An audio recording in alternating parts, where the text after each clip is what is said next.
ఈ 5 మాసాల పరిపాలనలో కూటమి ప్రభుత్వం చేసినటువంటి గొప్ప విషయాలను చెప్పడం మానేసి వైఎస్ఆర్ కాంగ్రెస్ పార్టీ ప్రభుత్వం 5 సంవత్సరాల్లో ఏదో అది చేసింది ఇది చేసింది అనేటువంటి ఒక బురదజల్లే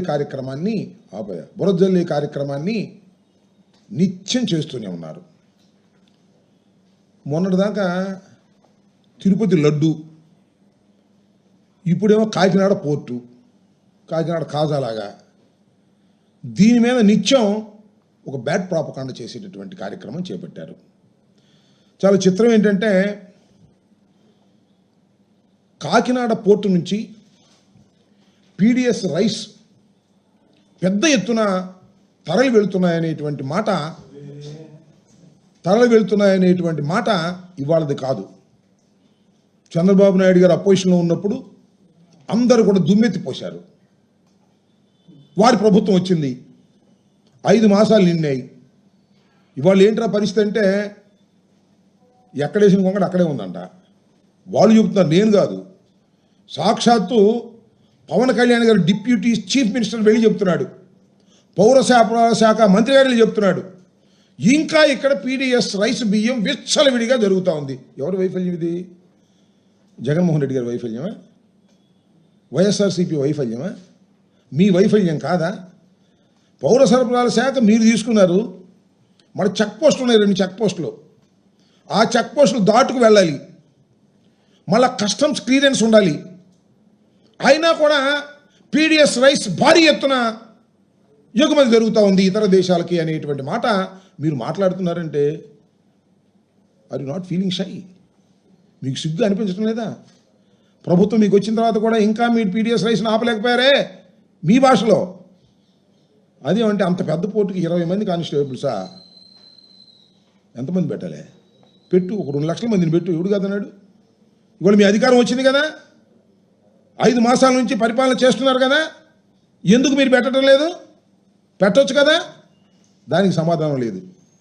ఎంతసేపు వైఎస్ఆర్ కాంగ్రెస్ పార్టీ పాలన మీద బురద జల్లేటటువంటి కార్యక్రమంలోనే కాలయాపన చేస్తున్నారు తప్ప ఇప్పుడు మీ ప్రభుత్వం పనిచేస్తున్నటువంటి విధానం పట్ల మీరు మాట్లాడలేకపోతున్నారు. మొన్న చాలా చిత్రం, ఇంతకుముందు కూడా చెప్పా, సాక్షాత్తు ఉప ముఖ్యమంత్రి గారు వెళ్ళిపోయాడు. రఫ్ సీ ఉంటే బోటులో వెళ్ళిపోయాడు. సీజ్ ది షిప్ అన్న అంట, సీజ్ చేశారంట. Cinema dialogue. నేను కూడా నిజమే అనుకున్నా ఆ రోజు చూసి. తర్వాత చూసింది ఏంటంటే కలెక్టర్ వెళ్ళాడు అంతకుముందు, షాన్ మోహన్ అంట, బుధవారం వెళ్ళాడు. ఆ షిప్ను చూశాడు, లోపలంతా పరిశీలించాడు, దాని మీద యాక్షన్ అన్నాడు. యాక్షన్ అనేది మళ్ళీ ఇల్లు వెళ్ళారు. ఎందుకు వెళ్ళారు నాకు అర్థం కాల. కలెక్టర్ వెళ్ళాడు, ఒకసారి పరిశీలన చేశాడు, దానిలో దొంగ బియ్యం ఉందన్నారు, దాన్ని సీజ్ చేయాలన్నారు, అయిపోయింది కదా. మళ్ళీ ఇల్లు ఎందుకు వెళ్ళారు నాకు అర్థం కాల. నాకు మళ్ళీ వెళ్ళి సీజ్ ది షిప్ అన్నా అంట. అదేమో ఫ్రంట్ పేజీలో వీడియోలు గందరగోళాలు సినిమాటిక్లో. నాకు ఇది చూస్తే ఏమనిపిస్తుంది అంటే ఒకసారి కలెక్టర్ చేశాడు, మళ్ళీ ఈ నెల మళ్ళీ చేశాడు. నాకు తనికల బర్లి సినిమా ఒకటి గుర్తుంది నాకు. దానిలో జరగాలి చెల్లి పెళ్ళి మళ్ళీ ఇది తంతు, మళ్ళా సీజ్ చేస్తారా? ఏమైనా అర్థం ఉందా? ఇది పరిపాలన అనేది? మీకు పరిపాలన అసలు అర్థమైందా? వాట్ ఇస్ ది అడ్మినిస్ట్రేషన్ మీకు తెలుసా?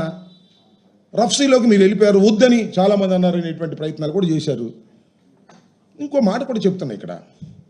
ఇవాళ మన నాదెళ్ల మనోహర్ గారు, జనసేన సిద్ధాంతకర్త, ఆయన నేను ప్రెస్ మీట్ పెట్టి ఏదేదో మాట్లాడేటటువంటి ప్రయత్నం చేశాడు.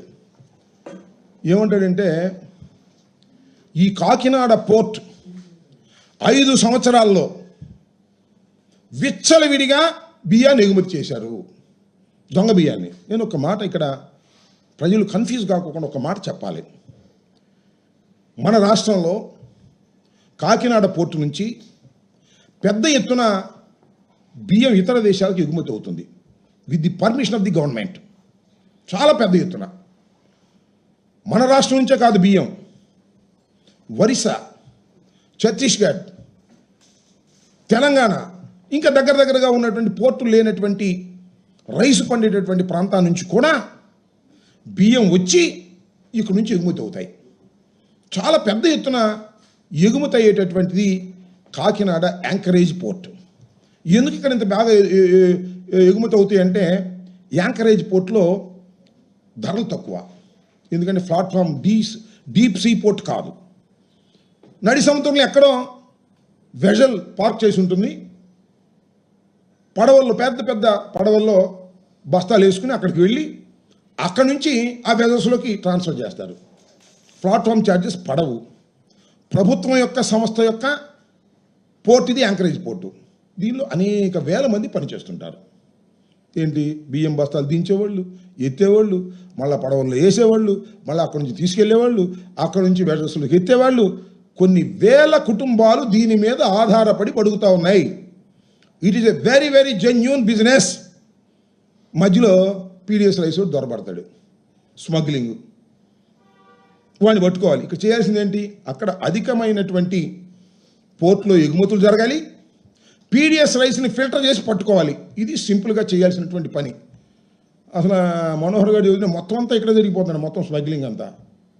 అసలు నాకు ఆశ్చర్యం వేస్తుంది. మొన్న పవన్ కళ్యాణ్ గారు చెప్పారు, ఆర్డీఎస్ వస్తే ఏం చేస్తాం, కసప్ వచ్చి కాల్ చేస్తే ఏం చేస్తాం, పాకిస్తాన్లో వస్తే ఏం చేస్తాం.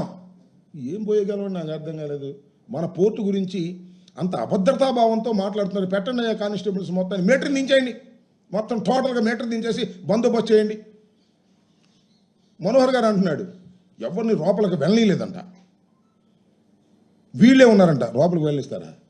అవి ఎంతమంది కార్మికులు వెళ్తున్నారు, ఎంతమంది కార్మికులు వస్తున్నారు, ఇదేమో టికెట్ పెట్టి చూపిస్తారా పోర్టు? నాకు అర్థం కాల. నువ్వు పంపించిన రోజు అందరినీ వరుసన క్యూ పెట్టి, ఎంత దుర్మార్గం నాకు అర్థం కాదా. It is a completely failure of కూటమి ప్రభుత్వం.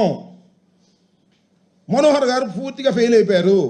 అందుకని తోడుగా మన పవన్ కళ్యాణ్ గారిని తీసుకెళ్ళి సినిమాటిక్లో హంగామా చేసి పెద్ద పెద్ద డైలాగులు చెప్పి వారిని వారు దూషించుకుని చేసేటటువంటి కార్యక్రమం చేశారు. ఇది చాలా దుర్మార్గమైనటువంటి విషయం.